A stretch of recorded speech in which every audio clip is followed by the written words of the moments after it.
नमस्कार दोस्तों। मैं हूं नीलांबर पांडे। आप देख रहे हैं पांडे आज व्यू पॉइंट। तो आज का हमारा टॉपिक है खुदरा मुद्रास्फीति, जिसको रिटेल इन्फ्लेशन के नाम से भी जान इंग्लिश में रिटेल इन्फ्लेशन। तो जैसा कि हम जानते हैं कि रिटेल इन्फ्लेशन, खुदरा मुद्रास्फीति जो है वो आम लोगों के जीवन पे काफी प्रभाव डालता है।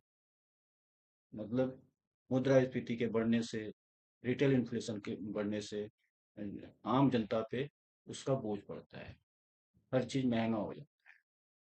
लेमैन की भाषा में समझे, जनरल यूज की चीजें महंगी हो जाती हैं।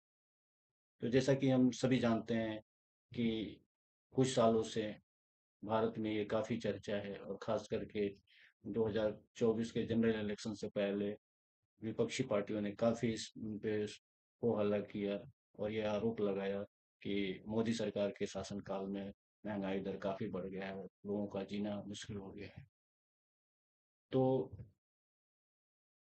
ये 2014-24 के चुनाव में भी काफी इस मुद्दे पे चर्चा हुई। तो मैं सोचा कि आम लोगों के लिए एक वीडियो के थ्रू एक कंपैरेटिव एनालिसिस किया जाए कि किसके शासनकाल में महंगाई दर क्या थी। एक एविडेंस के थ्रू हम कंपैरेटिव एनालिसिस करते हैं तो हमें एक सच्चाई का पता चलता। तो संजोग ही है कि अपोजिशन पार्टी जब सत्ता में थी 2004 से 14, जिसको यूपीए गवर्नमेंट, जिस जिस समय भारत के प्रधानमंत्री मनमोहन सिंह थे।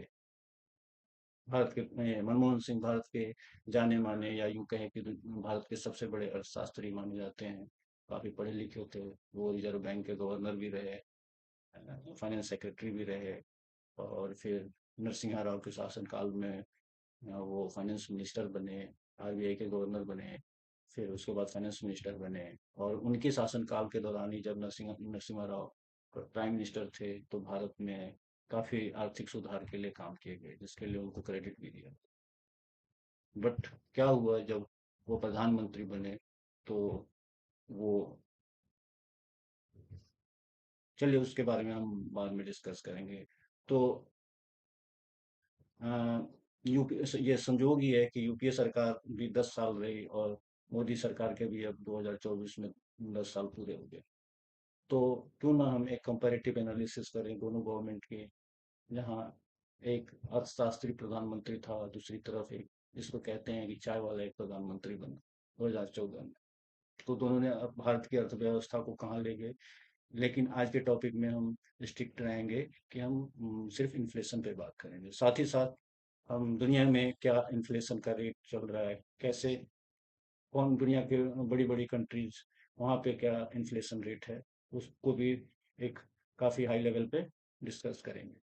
तो महंगाई के मुद्दे पर 3 जनवरी 2014 को भारत के तब के प्रधानमंत्री मनमोहन सिंह ने कहा था कि मुझे पूरा भरोसा है कि आज की मीडिया की तुलना में इतिहास मेरे लिए ज़्यादा दयालु होगा। जबकि 16 मई 2014 को नरेंद्र मोदी ने कहा था कि भारत जीत गया, अच्छे दिन आने वाले हैं।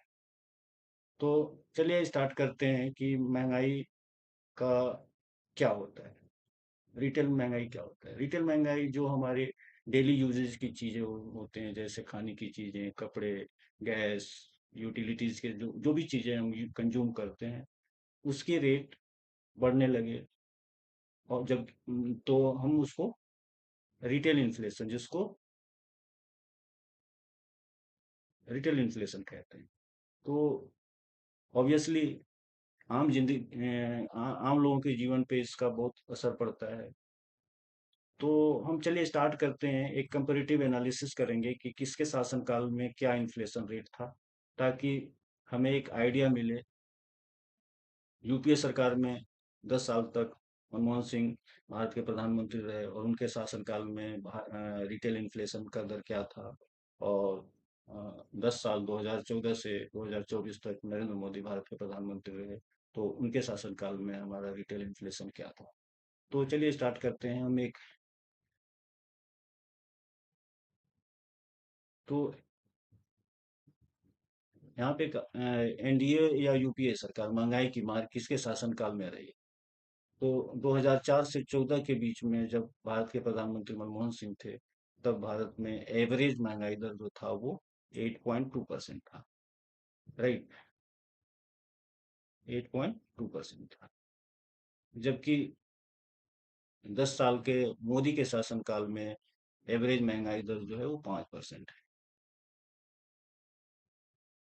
यूपीए के शासनकाल में 2009 से 2014 के दौरान वित्तीय वर्ष में महंगाई दर 9.1 था, और क्रमशः वो बढ़ता ही गया, जो 12.3%, 10.5%, 9.5%, 10% एंड 9.4%।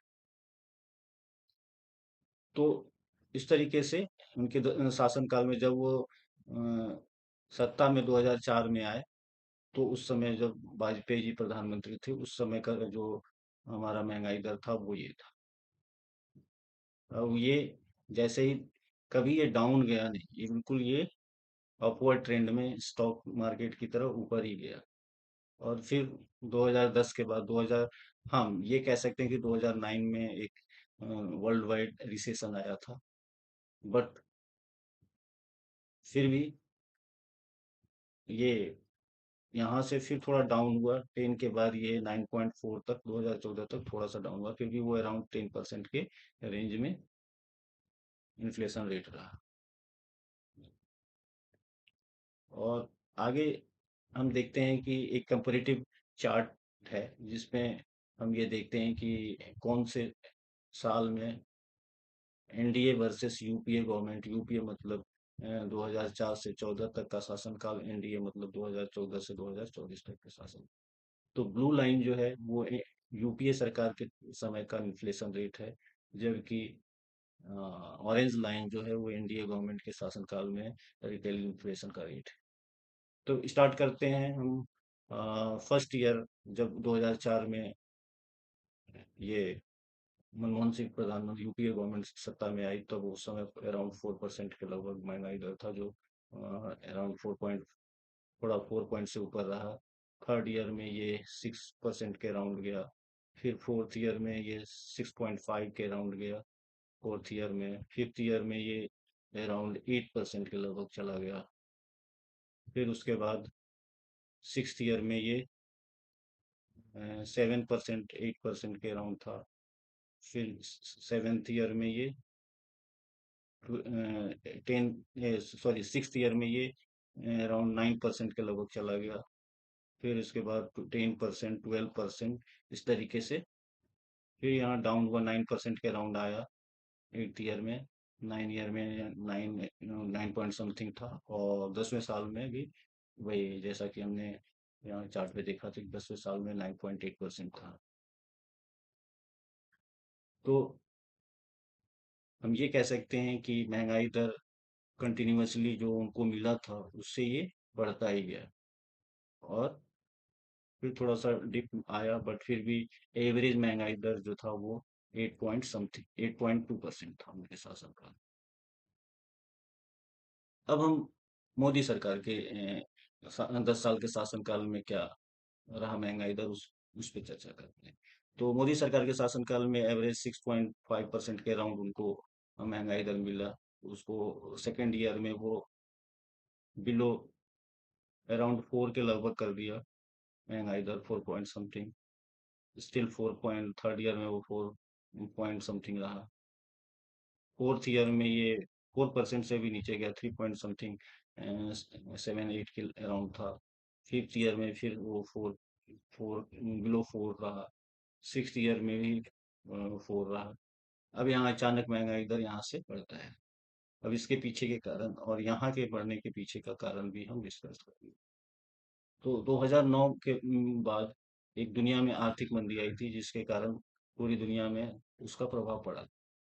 लेकिन अगर हम कंपैरिजन करें कि 2020 से 22 के बीच में जो एक सदी की सबसे बड़ी महामारी, और कहें कि अब तक की सबसे बड़ी महामारी, जिसमें दुनिया के सारे ही देश प्रभावित हुए, और शायद ही कोई ऐसा देश होगा जो लॉकडाउन के चपेट में नहीं आया था। उस समय दुनिया की सारी अर्थव्यवस्था ठप पड़ी हुई थी, सप्लाई चेन ठप पड़े हुए थे। तो उस इन दैट कंडीशन, और भारत जैसे विशाल देश में सभी लोगों को 140 करोड़ लोगों को में से, जिसमें से 80 करोड़ लोगों को फ्री में अनाज देना, और साथ ही साथ सभी लोगों को फ्री में वैक्सीनेशन कराना। तो ये एक बहुत बड़ा चैलेंज था। साथ ही साथ लॉकडाउन के कारण सारे इंडस्ट्रीज ठप पड़े हुए थे। तो फिर भी अगर हम ये कहें कि ये 6% के अराउंड इनका इन्फ्लेशन गया, बिलो 6 ही है वो, और लगभग 6%। तो हम इसको क्या कह सकते हैं? आप आपकी विजडम है कि आप इसको 2009 के वो जहाँ वो 5% 6% के अराउंड महंगाई दर था, वो सीधे 12% डबल हो जाता है। और हम यहाँ पे देखते हैं कि 4% महंगाई दर से वो 6% तक स्टिक रखा, जबकि कोरोना जैसी एक बड़ी महामारी आई। इसके बाद 2022-23 तक 22 तक फिर से ये अराउंड 4% आया। 2023 में फिर से ये थोड़ा सा बढ़ा, जो 4.5 के अराउंड गया, और अभी जो है ये 4.5 के अराउंड में चल रहा है। तो इस तरीके से हम देखें तो एक अर्थशास्त्री प्रधानमंत्री के शासनकाल में जो हमारा महंगाई दर था, और एक चाय वाला जिसको कहते हैं कि चाय वाला प्रधानमंत्री है, उसके शासनकाल में जो महंगाई दर था, दोनों के बढ़ने में क्या डिफरेंस डिफरेंस है, ये मैं आप पे छोड़ता हूँ। कमेंट बॉक्स में इस बारे में कमेंट जरूर करें, ताकि मुझे भी इस टाइप के टॉपिक पे वीडियो बनाने का, ये ये ये एक ऐसा टॉपिक है जिस पे कोई भी यूट्यूबर इस पे हाँ डालना नहीं चाहता, बट मैं इस पे बना रहा हूँ, तो आप लोगों की सपोर्ट चाहिए। आप आप लोग अगर अभी तक आप लोगों ने इस वीडियो को सब्सक्राइब नहीं किया, तो प्लीज सब्सक्राइब कर लीजिए, ताकि आपको नोटिफिकेशन मिलता रहे। और ये बताते हैं, तो इस तरीके से हम इन आंकड़ों को देखें तो, और उसको एनालाइज करने से ऐसा लगता है कि जो भी इलेक्शन के दौरान या आज भी महंगाई के बारे में अपोजिशन बात करती है, वो ठीक है, महंगाई है, वो आम जीवन को, उससे आम लोग के जीवन पे एक बोझ पड़ता है। लेकिन अगर हम नेशनल और इंटरनेशनल सिनारियो को देखें, अभी दुनिया जो है दो तीन युद्ध लड़ रही है। रसिया यूक्रेन युद्ध चल रहा है 2 साल से, इजराइल और फिलिस्तीन युद्ध चल रहा है, और साथ ही साथ छोटे मोटे और भी युद्ध आपस में चल रहे हैं। तो इन सारे इंटरनेशनल सिनारियो को देखा जाए, जबकि 2004 से 14 के बीच में, एक 2009 के आर्थिक मंदी को छोड़ दें, तो ऐसी कोई कंडीशन नहीं बनी थी। तो इन सारे सिनारियोज को अगर ध्यान से देखें, तो ऐसा लगता है कि अपोजिशन द्वारा किए जा रहे ये आरोप बिल्कुल निराधार है। ठीक है, महंगाई बढ़ रहा है, लेकिन उनके शासनकाल में उनके पास क्या प्लान है? प्रॉब्लम है, प्रॉब्लम तो हजारों है भारत में। प्रॉब्लम की कमी नहीं है, सबसे बड़ी प्रॉब्लम तो पॉपुलेशन है, लेकिन उसका सॉल्यूशंस किसी के पास नहीं है। और सॉल्यूशन, अब जमाना ये है डेमोक्रेसी में, आप किसी को सिर्फ नारों पे भरोसा करके हम किसी को सही या गलत नहीं, उनके ट्रैक रिकॉर्ड को चेक करना बहुत जरूरी होता है, तभी हम आप सही कंक्लूजन पे पहुंच पाते हैं। तो क्या सही क्या गलत, मैं किसी के बारे में कोई भी टिप्पणी नहीं करना चाहता, ये आपका विजडम है। मैंने अपने आंकड़े रख दिए हैं। चलिए, अब हम भारत के इन्फ्लेशन से दुनिया के इन्फ्लेशन की तरफ बढ़ते हैं, देखते हैं कि दुनिया में अभी क्या चल रहा है। तो 2020 से 22 तक दुनिया की अर्थव्यवस्था और वहाँ के इन्फ्लेशन रेट में क्या हुआ, तो हम देखें कि ये 5 टाइम्स है, ये 10 टाइम्स है, 15 टाइम्स है, 20 टाइम्स है, 5 टाइम्स है। सबसे ऊपर इजराइल है, फिर ग्रीस है, इटली है। इजराइल में 25 टाइम्स इन्फ्लेशन बढ़ा। अब बड़ी कंट्रीज की बात करें तो रशिया रशिया में अराउंड 5 टाइम्स इन्फ्लेशन बढ़ा। यूनाइटेड स्टेट्स में लगभग 5 टाइम्स इन्फ्लेशन बढ़ा। यूनाइटेड किंगडम में लगभग 4 टाइम्स बढ़ा। ऑस्ट्रिया में 4 टाइम्स, कनाडा में 4 टाइम्स बढ़ा, न्यूजीलैंड में बढ़ा 3 टाइम्स, और भारत में around 2 times, means 3 point something के था, तो अराउंड 3 से कम, टू टू से कम पॉइंट्स बढ़े हैं, जबकि चाइना में सबसे कम बढ़ा है। तो इस तरीके से हम दुनिया के जो महंगाई के बढ़ने के इस चार्ट को देखते हैं, ये सारे जो डेटा हैं, ये दुनिया के स्टैंडर्ड संस्थाओं द्वारा तैयार किए गए चार्ट आंकड़े हैं। तो इस पे हम चर्चा कर रहे हैं। तो ये था हमारा महंगाई से रिलेटेड एक कंपैरेटिव एनालिसिस। आप लोगों को कैसा लगा, प्लीज कमेंट बॉक्स में जरूर बताइएगा। मिलते हैं नेक्स्ट वीडियो में, तब तक के लिए धन्यवाद। अपना ख्याल रखिए।